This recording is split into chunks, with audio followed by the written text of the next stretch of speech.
Hey everybody, it's Mike here from The Art of Guitar, here to bring to you another one of my favorite guitar players today. It's probably the first guitar player that I ever got into when I was a kid. My cousin Jamie introduced me to the band Kiss, and we started listening to it, and then we started pretending we were in the band, jumping off the couch, doing air guitar, and it was all downhill ever since. I'm just kidding. Actually, it's proven to me that it's been my biggest influence, because I think the earliest stuff you hear kind of never leaves you, becomes part of your DNA or something. So every time I study or I try to play Ace Frehley licks, they come pretty easily to me just because I don't know, they're just so deeply embedded into my playing that I can't help it. So today we're going to take a look at a lot of his techniques, and I hope you learn something from this. Okay, so there's a whole bunch of techniques to choose from when it comes to Ace Frehley, and I feel like once you learn a handful of them, you can play a lot of his solos, because if you go through his entire catalog with Kiss at least, when he's playing, you hear a lot of the same stuff happening over and over again. And that's not a bad thing. That just means he found his style and he ran with it. You want to tune down half a step. So remember, E is now D sharp, A is now G sharp. We did this in a couple of videos now. But if you don't know how to tune down half a step, you can check it out online. We can go to the website at theartofguitar.com, where I teach you step by step how to do it. And it's a lot of fun. So the first thing is timed trills.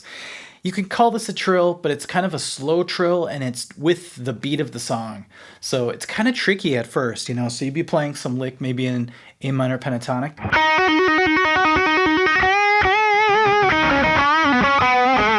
So if you ever heard the song Strutter before, he's soloing and all of a sudden his trills go right in time with the song.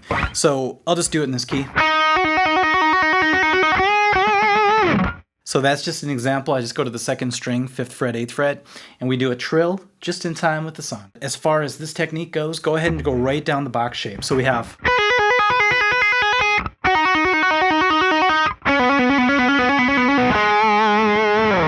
It's a great way to build up your hand strength too. Use it as a warm-up, but don't overdo it right away, because you might kind of start to hurt your pinky if you're using it too much. So Ace has a way of playing his vibrato really big, to the point where they're just slow bends, and he does it in time with the music, which is actually kind of cool. So let's go back to that idea of like where the trills were timed. So it was like this. But now we're just going to bend. Let's go up to the G, so it's going to be the 2nd string, 8th fret. And what I want to do is I want to bend a whole step, but in time.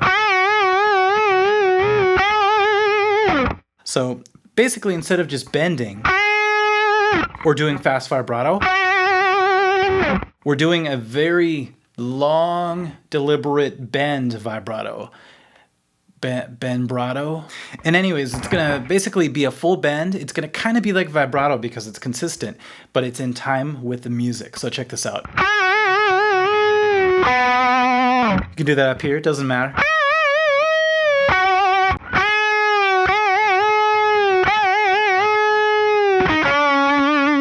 Talk about expressing yourself through bends. I'm going to go ahead and do a pre-bend that Ace does, but he does them real slow sometimes, and he just basically wrings out every bit of emotion out of these bends. So let's just go to our favorite place, the A minor pentatonic. We're going to go to the 3rd string, 7th fret. Pre-bend, remember that means to bend the string up first, and then play the note so it makes a sound, and then bring it down. It's kind of like this kind of crying sound.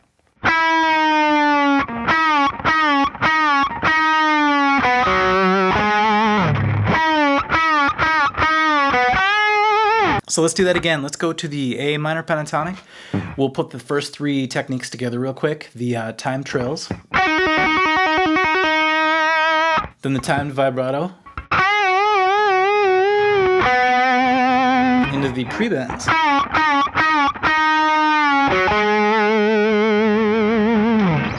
Oh, it's fun. I heard Ace use this technique, and it's one of my favorite bending and staccato techniques. It's where you bend a string up, and then as it's coming down, you basically walk it down with staccato picking.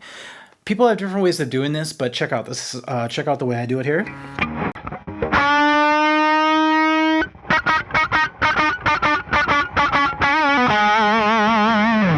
Now, when it comes to Ace picking, we'll cover this a little bit later, but he really digs in and he gets this real staccato sharp sound out of his guitar. So when I do this one, I bend it up, and then I stop the string by putting my thumb on it, basically, and then I do a quick little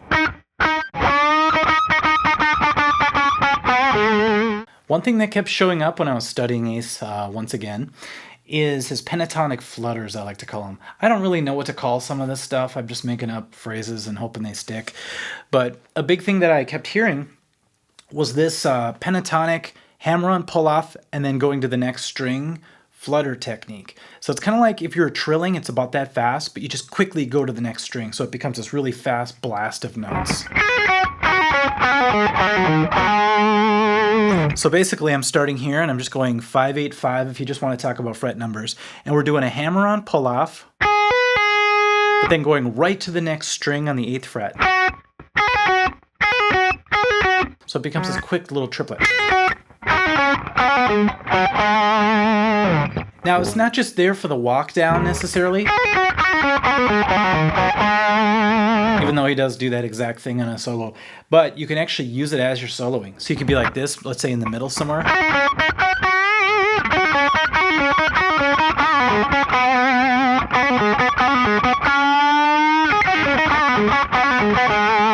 That's kind of a cool technique. I think I'm going to steal that one for sure. Now there hasn't been a video yet, I don't think, where I haven't done unison bends, and you guys can skip this if you already know it, but Ace uses it quite deliberately on a few songs. And the unison bend, remember, if you go to the 2nd string 5th fret, which is E, if we were tuned normally E, and then to the 3rd string to the 7th fret, which is D, and then you kind of use 2 fingers on the G string, we're going to basically bend just the 3rd string while leaving the 1st finger back here. And what it does is it brings the D up to the E that's already being played on the 2nd string, and then they sort of fight each other because 2 frequencies that are that close, they start to do battle, unless they're perfectly aligned. So listen to this. Now they're perfectly aligned, fighting, getting crazy. So in one of Ace's solos you can hear this.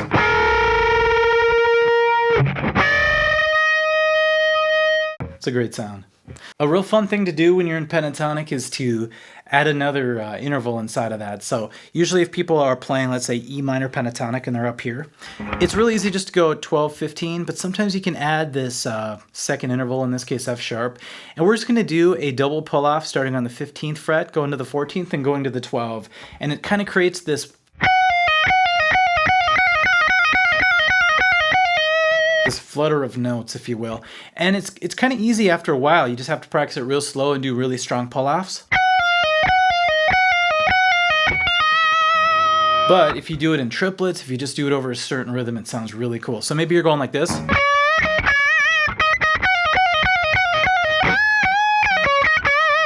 You can do it here too.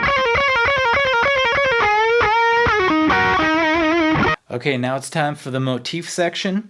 I've chosen about 4 of them that I see Ace do all the time, and they're nothing new. You know, some of them are a little more difficult than others, but one of them that I see, you know, I call it the mother of all licks just because it's used everywhere from Chuck Berry all the way to Prince, all the way to Angus Young, everybody in Ace Frehley.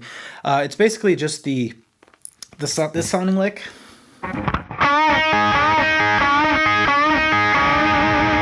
So we're taking the 7th fret of the G string, we're bending it up a whole step, and then we're playing the 5th fret of the 2nd string, 5th fret of the 1st string. My secret is to keep this barred across the 2 strings right here, and then you could separate them by rolling if you want. That's all right, but I kind of like the sound of holding them down because it creates a bigger wall of sonic madness. Okay, then another thing that Ace does is he'll do that, but he'll skip the middle string the 2nd time. So he'll go like this.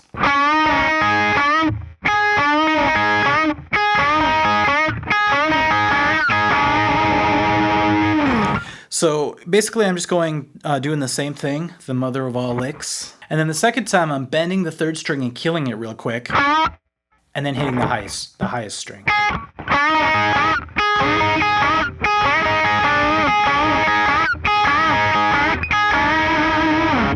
Cool sound. It's a cool way to grab the beat too. So if the beat's like this, 1, 2, 3, 4, and you're doing something like, you can go like,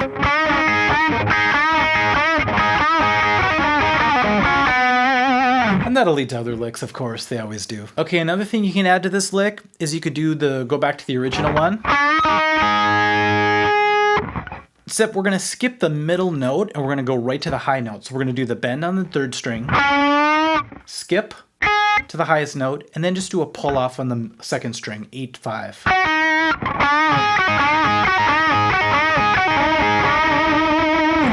You can put all three of these motifs together so far and you get this.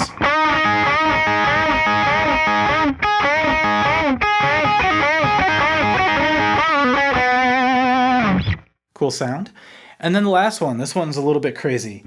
I'm basically going to do it real slow up at the 12th fret, and it's a combination of going 12, 15, 12, like a hammer-on pull-off, and then going to the next string and doing the exact same thing. I'm going to go to the ring finger because that's probably what Ace does.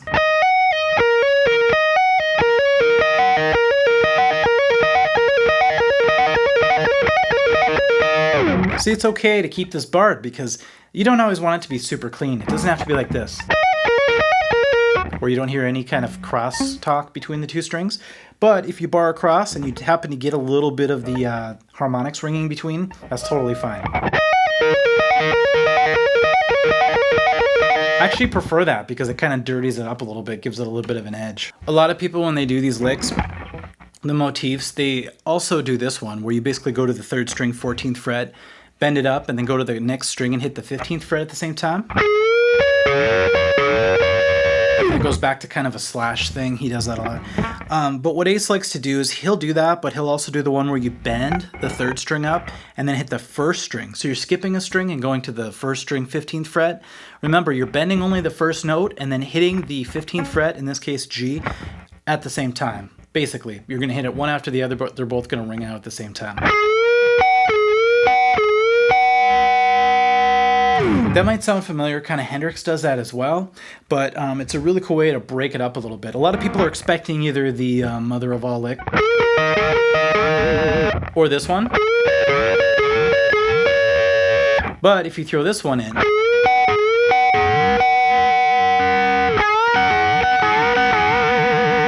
it's a little less expected, so it kind of hits you in a different way.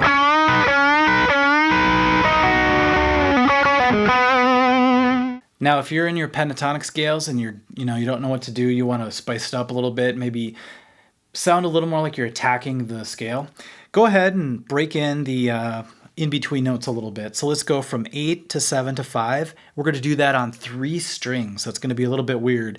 And when we do this, we're going to do the Ace Frehley picking, where you do real fast staccato picking. So you pick the note and you basically stop it right away like this.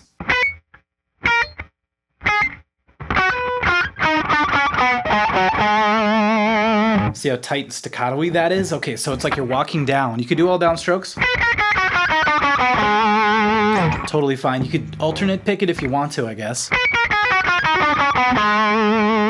That's fine too. So your strings are going to take a beating when you play Kiss songs because, first of all, you're going to be picking everything really intensely, and then it's going to almost feel like you're trying to cut the string in half with your pick. So make sure your pick doesn't have a bunch of ridges in it on the side.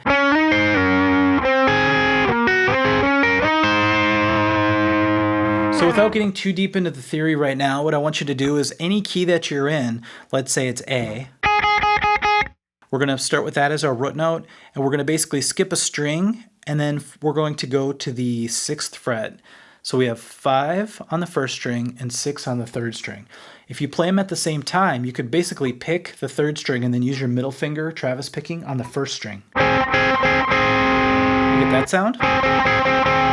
Then what we're going to do is we're going to slide up, so your middle finger goes to the 7th fret, and then your ring finger takes over and plays the 7th fret of the first string, so you've got this totally parallel thing happening. Then move that up 2 frets, both together. And you get that sound. And that's all the farther we're going to go. We're just going to go with those today because that's very common to go like this.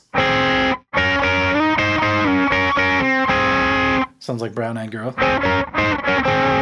That's a good indication or a good way to start off with this concept. You can slide all the way up the neck once you know what you're doing. You'd be like... And even though it might sound a bit country-ish, it's used a lot in classic rock because it just fills up space in a cool way.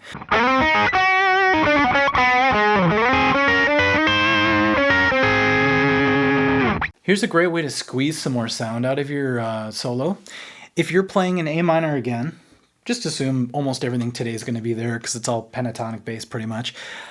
You know how we're talking before where we have the minor pentatonic scale,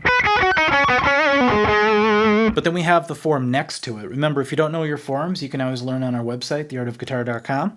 I go over all this stuff using the KH system and everything. It's really easy to remember. But we're going to go up to the next shape now. And they fit together like puzzle pieces when you really get to know this stuff.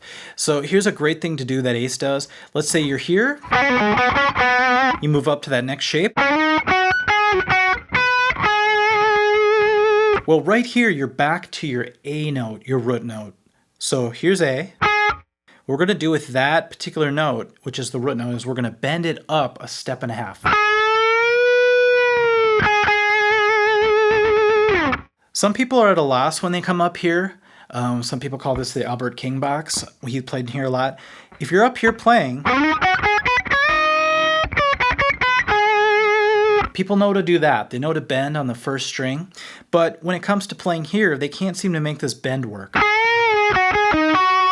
Because in most situations, that bend doesn't quite sound right. But if you bend it up a step and a half,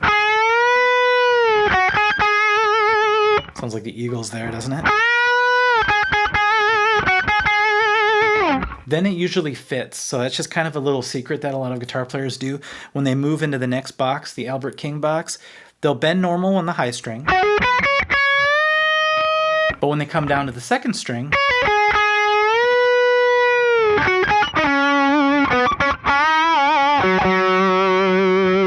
they'll do the step and a half secret bend. I really didn't know what to call this next technique, but it's a hammer-on with a quick bend and vibrato following it. And I don't really hear a lot of people doing this. I hear Ace doing it all over the place. It's pretty cool. Let's start here again.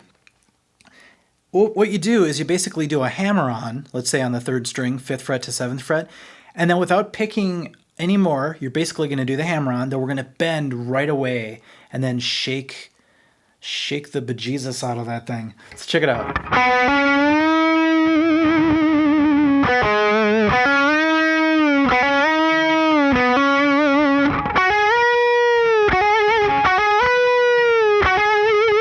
It seems a little bit insignificant, like big deal, you're just hammering on and bending, but it's the way it's placed in the song that's so cool. And you might just want to experiment with it. You might be playing,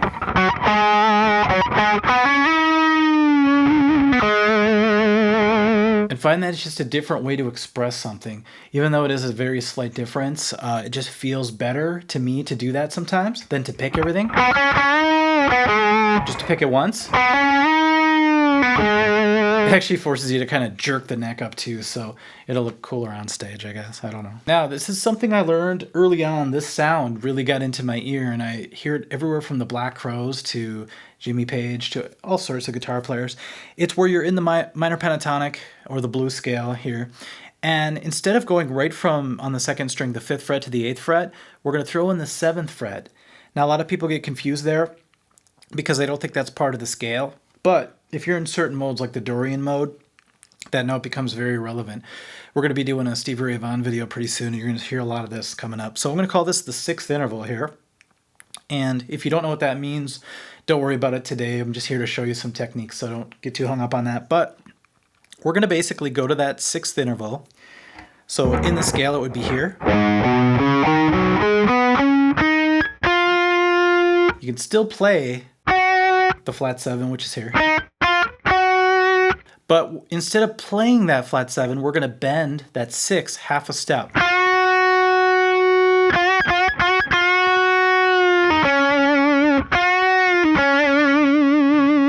So that's a very common sound. You know, you might be doing something in A,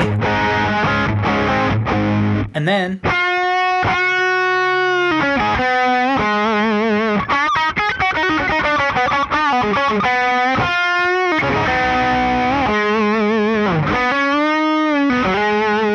I'm starting to put all those techniques together. It's a lot of fun. All right, if you ever want to do something that's kind of easy but sounds really cool, which we all want to do, you can always take a scale that goes across the string. It doesn't matter. We'll just pick C major because it's all the natural notes. So let's say we're doing C here. And what you do is you start off, let's go to the 12th fret in this case, second string, and just do a quick hammer on pull off. So we're going to hammer on the 13th fret, pull right off back to the 12th fret. So watch this. And then to add another note to it, we're just going to slide down to the next note below it. So we have this.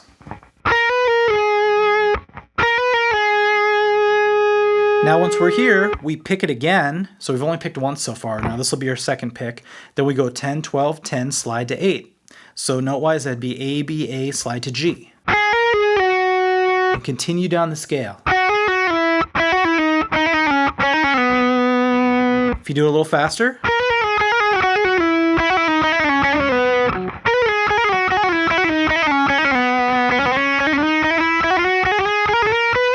And you can go up too. I never really did that before. That's kind of cool. Okay, we're going to switch keys real quick. We're going to go to the G blues scale. And the reason I'm going to G is because what I heard Ace do, which a lot of bands do, I did this a lot when I play a lot of harp songs, actually. Their guitar player does this quite a bit. It's where you do a double pull-off, but you pull off to the open string. So this is another fun way to move around on a string eventually when we get into that. So here's the sound of it. Let's go to the 3rd string, 5th fret, pull off to the 3rd fret, pull off to the open string.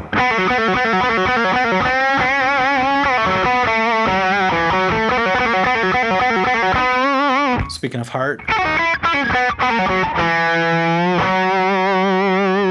I really learned how to hone in that technique from that song. That's from Magic Man by Heart. But to do it on one string over and over again actually sounds pretty cool. So let's say we're in G. Just whatever the lick is. And just...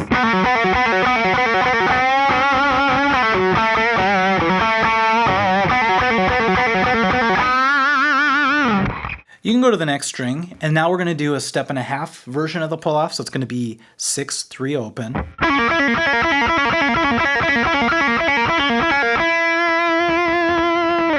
Once again, it's a great way to sound good without really using a difficult technique. It's not that difficult. If you get your hand built up the correct way through exercises, this doesn't seem very hard after a while. Simple shredding, I guess you can call it. Okay, let's break away a little bit from all the pentatonic box shapes and move around a little bit. We'll still be pretty much in the pentatonic idea, but we're going to think more in chords. So we're going to think like C chord to D chord to E chord. I heard this really cool thing that Ace does on the song Love Her All I Can, and it really jumped out at me. I was like, whoa, that sounds like something he's never done before. And basically the technique is, I'll teach it from E because you can see the 12th fret at least on here. You start on the E, the root note. You go up a major third, so in this case it's going to be to the 16th fret. We do a pull-off 2 times on that, but we do it this way. So basically it's a pull-off from 16 to 12, and then you play the 12 on the 2nd string. It doesn't really matter if it bleeds once again, because if it's perfectly clean, it's kind of boring. I'd rather have it. That's totally fine. And this is the trick. We're going to take our pinky and raise it up to the 17th fret. And we're going to sound like this.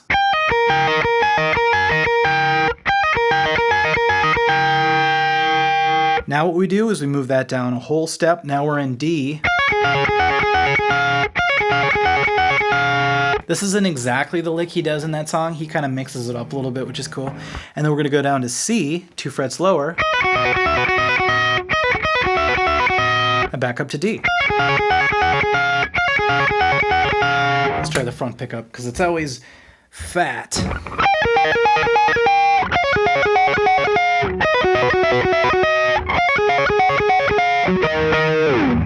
Wouldn't that be a cool way to follow chords? Like if you know someone's going to do a C to a D to an E, jump to that and you can follow with them, but with a really cool sounding lick.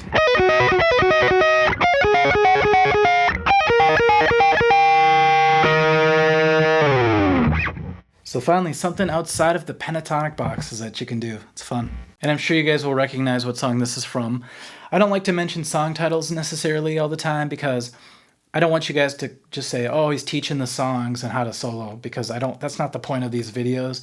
It's just to show you a little bit of the techniques so that you can utilize them yourself, like I keep saying. So this is from a song you probably recognize if you're a Kiss fan. And it's basically climbing the pentatonic scale, but in threes. And it's kind of interesting because I'll play it first so you can hear it.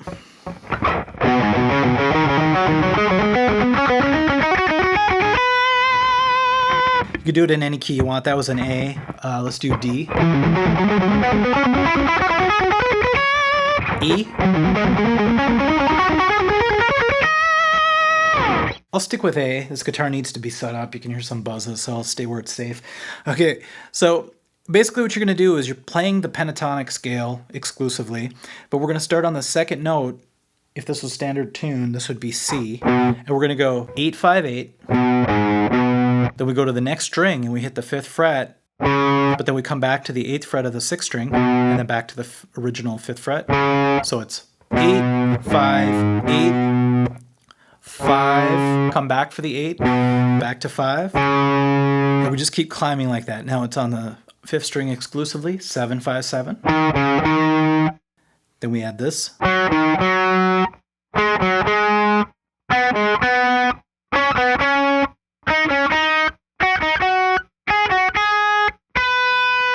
So check this out.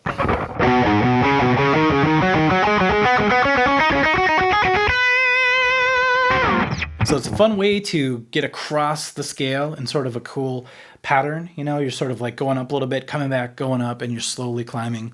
It's almost like 2 steps forward, 1 step back, I guess, would be the saying for this one. And just go for consistency and slow it down at first. Use the metronome, bring it up, and pretty soon you're doing it about the speed of Kiss. Of course, they start climbing. That's not really in that key in the song, but you get the idea. All right, I hope you enjoyed that one. It was just sort of a quick little tribute to one of my favorite guitar players, one of my original influences, Ace Frehley. And hope to hear more from him in the coming years, and hopefully he keeps on doing his thing. All right, guys, remember to check out the website, theartofguitar.com, and I will talk to you soon. Thanks.